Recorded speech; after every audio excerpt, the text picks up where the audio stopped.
ಮೈಸೂರು ಜಿಲ್ಲೆ ಟಿ ನರಸೀಪುರ ತಾಲೂಕು ತಲಕಾಡು ಹೋಬಳಿ ಟಿ ದೊಡ್ಡಪುರ ಗ್ರಾಮದ ದಲಿತ ನಿವೇಶನಕ್ಕಾಗಿ ಸ್ವಾಧೀನಗೊಂಡಿರುವ ಭೂಮಿ ಹಾಗೂ ಸುಮಾರು 50ಕ್ಕೂ ಹೆಚ್ಚು ವರ್ಷಗಳಿಂದ ವಾಸಿಸುತ್ತಿರುವ ದಲಿತರ ಮನೆಗಳನ್ನು ರಕ್ಷಣೆ ಮಾಡಬೇಕೆಂದು ಜಿಲ್ಲಾ ಸಂಚಾಲಕರಾದ ಆಲ್ಗೂಡು ಶಿವಕುಮಾರ್ ಅವರು ಹಾಗೂ ದಸಂಸ ಮುಖಂಡರು ಮತ್ತು ಗ್ರಾಮಸ್ಥರು ತಾಲೂಕು ಕಚೇರಿಯ ಮುಂಭಾಗ ಪ್ರತಿಭಟನೆಯನ್ನು ಕೈಗೊಂಡಿದ್ದರು. ಈ ಕಚೇರಿಗೆ, ಮೈಸೂರು ಡಿಸಿ ಆಫೀಸ್ಗೆ, ಜಿಲ್ಲಾ ಪಂಚಾಯತ್ಗೆ ನಾವು ಹಂಗೆ ಧೈರ್ಯ ಹೇಳ್ತಕ್ಕಂಥ ಕೆಲಸ ಮಾಡಬೇಕಾಗಿತ್ತು. ನಿಮ್ ಜೊತೆ ತಾಲೂಕು ಆಡಳಿತ ಸರ್ಕಾರ ಇದೆ, ಯಾರು ಆತಂಕ ಪಡಬೇಡಿ, ಭಯ ಪಡಬೇಡಿ, ನಿಮ್ ಜೊತೆ ನಾವ್ ಇರ್ತೀವಿ. ನಿಮ್ ಭೂಮಿನ, ನಿಮ್ ಮನೆನ, ನಿಮ್ ಇದನ್ನ ರಕ್ಷಣೆ ಮಾಡೋ ಜವಾಬ್ದಾರಿ ನಮ್ದು ಅಂತಕ್ಕಂಥ ಆತ್ಮಸ್ಥೈರ್ಯ ತುಂಬತಕ್ಕಂಥ ಕೆಲಸವನ್ನ ಸರ್ಕಾರ, ತಾಲೂಕು ಆಡಳಿತ, ತಹಸೀಲ್ದಾರು, DC ಅವರು ಮಾಡ್ಬೇಕಾಗಿತ್ತು. ಒಂದ್ ವರ್ಷದಿಂದ ನಾವೇ ಅವ್ರ ಕಚೇರಿಗಳಿಗೆ ಅಲಿತಾ ಇದ್ರು ಅವರು ನಮ್ಮನ್ನ ಬಹಳ ನಿರ್ಲಕ್ಷ್ಯದಿಂದ ಕಾಣ್ತಾ ಇರೋದನ್ನ ಕಳಿಸಕ್ಕೋಸ್ಕರನೇ ಇವತ್ತು ನಾವು ಪ್ರತಿಭಟನೆಗೆ ಬಂದಿರೋದು.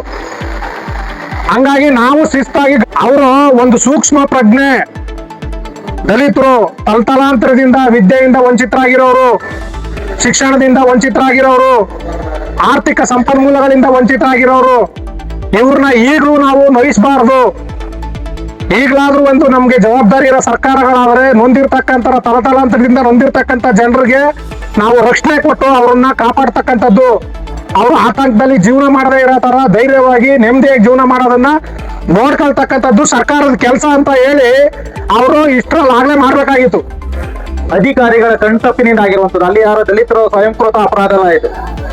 ಹಂಗಾಗಿ ನಾವು ಅಧಿಕಾರಿಗಳು ಈಗಾಗಲೇ ಇದನ್ನ ಸರಿಪಡಿಸ್ಕೊಡ್ಬೇಕಾಗಿತ್ತು. ಸುಮಾರು ಈ ವಿಚಾರದಲ್ಲಿ ನಮ್ಮ ಟಿ ದೊಡ್ಡಪುರ ಗ್ರಾಮದ ಮುಖಂಡರುಗಳು ಹಲವಾರು ಬಾರಿ ತಾಲೂಕು ಆಡಳಿತದ ಗಮನ ತಂದು ಇದೆಲ್ಲ ಕೊಡಿ ಅಂತ ಕೇಳ್ಕೊಂಡಾಗ್ಲೂ ಇದುವರೆಗೆ ಅದನ್ನ ಸರಿಪಡಿಸುವಂತ ಕೆಲಸಗಳು ಆಗಿರಲಿಲ್ಲ. ಆದ್ರಿಂದ ದೊಡ್ಡಪುರ ಗ್ರಾಮದ ದಲಿತರು ಮತ್ತೆ ದಲಿತ ಸಂಘರ್ಷ ಸಮಿತಿಯ ನೇತೃತ್ವದಲ್ಲಿ ಇವತ್ತು ಈ ಒಂದು ಪ್ರತಿಭಟನಾ ಸಭೆಯನ್ನ ಹಮ್ಮಿಕೊಂಡಿದ್ದೀವಿ. ನಮ್ಮ ಗ್ರಾಮಕ್ಕೆ, ಟಿ ದೊಡ್ಡಪುರ ಗ್ರಾಮಕ್ಕೆ ಅನ್ಯಾಯ ಆಗಿರೋದಕ್ಕೆ ದಲಿತ ಸಂಘರ್ಷ ಸಮಿತಿ ವತಿಯಿಂದ ನಮ್ಮ ಗ್ರಾಮದವರು ಕೇಳ್ಕೊಂಡು ನಮ್ಗೆ ನ್ಯಾಯ ತೋರಿಸ್ಕೊಡಿ ನೀವು ಅಂತ ಆ ಸಂಘರ್ಷ ಸಮಿತಿ ಅವ್ರನ್ನ ಕೇಳ್ಕೊಂಡಾಗ, ಆಯ್ತು ಬನ್ನಿ, ನೀವು ಏನೇ ತೊಂದರೆ ಆಗಿದ್ರು ಸಹ ನಾವು ನಿಮ್ ಜೊತೆಲಿ ಇದ್ದೀವಿ ಎಂಬುಟಮ್ಮ ಇವತ್ತು ಒಂದು ನಮ್ಮ ಸರ್ಕಾರದ ಮಟ್ಟಕ್ಕೆ ಮತ್ತೆ ಅಧಿಕಾರಿಗಳ ಮಟ್ಟಕ್ಕೆ ಒಂದು ಅವ್ರಿಗೆ ಮನಮುಟ್ಟುವಂತ ಒಂದು ಕೆಲಸ ಮಾಡ್ಬೇಕಾಗಿರೋದ್ರಿಂದ ಈಗ ನಾವು ಪ್ರತಿಭಟನೆ ಮಾಡಿ ಸರ್ಕಾರದ ವತಿಯಿಂದ ನಮ್ಗೆ ನ್ಯಾಯ ದೊರಕಿಸ್ಬಿಟ್ಟು ಸರ್ಕಾರದವ್ರ ಮೇಲೆ ಹಾಕಿ ಸರ್ಕಾರದವ್ರು ಇದನ್ನ ತೀರ್ಮಾನ ಮಾಡಿಸೋ ಮಟ್ಟಗ ಅವರೇ ನಮ್ಗ ನ್ಯಾಯ ದೊರಕಿಸೋ ಮಟ್ಟಕ ಮಾಡ್ಕೊಡೋ ಮಟ್ಟಗ ಮಾಡ್ಬೇಕು ಅಂತ ನಮ್ಮ ದಲಿತ ಸಂಘರ್ಷ ವತಿಯಿಂದ, ನಮ್ಮ ಗ್ರಾಮಸ್ಥ ವತಿಯಿಂದ ನಾವು ಇವತ್ತು ಪ್ರತಿಭಟನೆ ಹಮ್ಮಿಕೊಂಡಿದ್ದೀವಿ.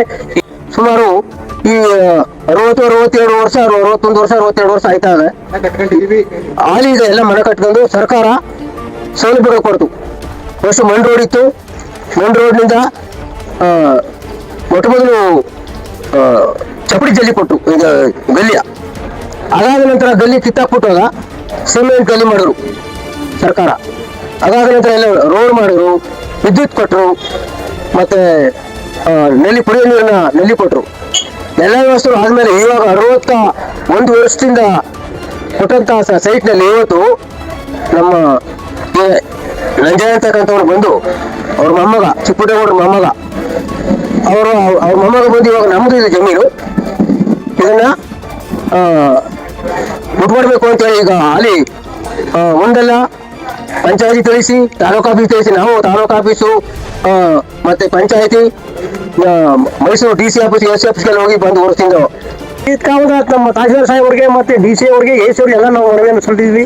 ಹಾಗೆ ಮೊಟ್ಟ ಮೊದಲನೇದಾಗಿ ತಾಲೂಕು ಅಧಿಕಾರಿಗೆ ನಮ್ದೊಂದು ಮನವಿಯನ್ನು ಮುಟ್ಟಿಸ್ಬೇಕು ಅಂತ ಹೇಳಿ ನಮ್ಮ ಸಂಘ ಸಮಿತಿಯವರ ಮುಖಾಂತರ ನಾವು ಇವತ್ತು ದಾಳಿಯನ್ನು ಕೂತಿದ್ದೀವಿ. ಹಾಗಾಗಿ ನಮ್ಮ ಗ್ರಾಮವನ್ನ, ನಮ್ಮ ಸಮುದಾಯವನ್ನ ನಾವೇನು ವಾಸ ಮಾಡ್ತೀವಿ ನೆಮ್ಮದಿಯಾಗಿ ಉಳಿಸ್ಕೊಟ್ಟು ನೆಮ್ಮದಿಯಾಗಿ ಇರಬೇಕು ಅಂತ, ಜೀವನ ಮಾಡೋಕೆ ಅನುಕೂಲ ಮಾಡ್ಕೊಡ್ಬೇಕು ಅಂತ ತಮ್ಮಲ್ಲಿ ಕಳಕಳಿಯನ್ನು ಮಾಡ್ಕೊಡ್ತೀವಿ.